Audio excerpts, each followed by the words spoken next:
गौरी पुत्र गणेश भगवान की जय। जय श्री कृष्णा, राधे राधे।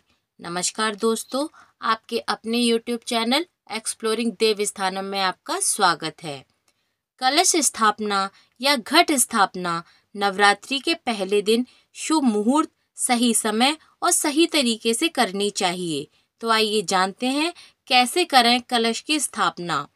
कलश स्थापना के लिए सबसे पहले कुछ आवश्यक सामग्री एकत्रित कर लेनी चाहिए, जैसे जौ बोने के लिए मिट्टी का पात्र, साफ मिट्टी, मिट्टी का एक छोटा घड़ा, कलश को ढकने के लिए मिट्टी का एक ढक्कन, गंगा जल, सुपारी, 1 या 2 रुपए का सिक्का, आम की पत्तियां, अक्षत, मौली, ज्वारे, इत्र, फूल और फूल माला, नारियल, लाल कपड़ा और दूर्वा। तो आइए जानते हैं कलश स्थापना की विधि।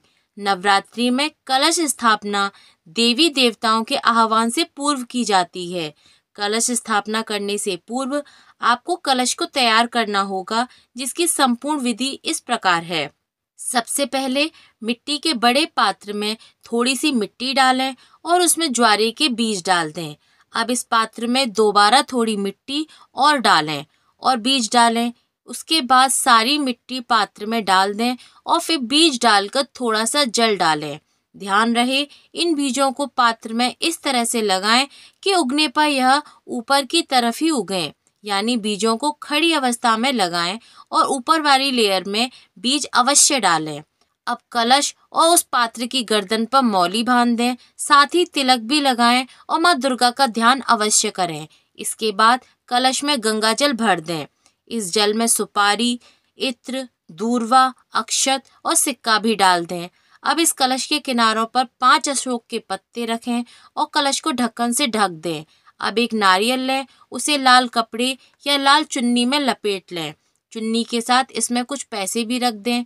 इसके बाद इस नारियल और चुन्नी को रक्षा सूत्र से बांध दें।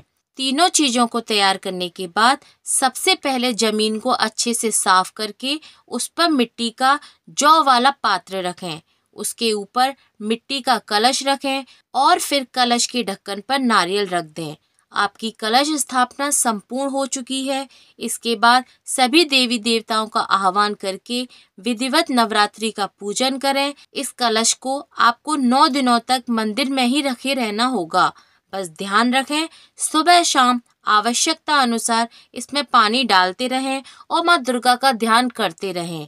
इस प्रकार विधि विधान से कलश स्थापना करनी चाहिए, माँ दुर्गा का ध्यान करना चाहिए और मन ही मन उनसे अपने परिवार में सुख शांति समृद्धि की प्रार्थना करते रहना चाहिए, जिससे माँ दुर्गा का आशीर्वाद आपके व आपके परिवार के ऊपर सदैव बना रहे।